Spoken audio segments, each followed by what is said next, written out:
Hello বন্ধুরা, আমার মা কেকের জিনিস নিয়ে আবার এসে পড়েছে।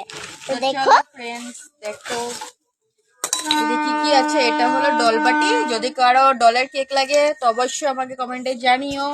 এদিকে হার্ড বাটি আছে, এটা হলো অ্যানিভার্সারি বা কারো কেকের জন্য যদি লাগে ফটাফট আমাকে কমেন্ট করো, অর্ডার করো। আর এদিকে সুন্দর ডল, এই দেখো ট্রেন্ডিং এ চলছে এই ডল গুলো, তো যদি লাগে কেকের উপরে কমেন্টে জানিও। এদিকে আরো সুন্দর সুন্দর আছে, এই যে ছোট বিউটিফুল একটা ডল, দেখো কত সুন্দর, দেখেছো ফ্রেন্ডস? এত সুন্দর সুন্দর জিনিস আরো এনেছি তোমাদের জন্য। এই যে ফক্স বল, কি সুন্দর সুন্দর। আর এদিকে আছে হলো বাটারফ্লাই, এদিকে বারবি ডলস, অনেক কিছু এনেছি। তো বার্থডের জন্য, নিউ ইয়ারের জন্য তোমরা কমেন্টে জানাও, অর্ডার করো ফটাফট আমাকে। কি সুন্দর সুন্দর জিনিস দেখো গাইস, জাস্ট পুতুল গুলো দেখো এত সুন্দর, আমার যে এত ভালো লাগছে।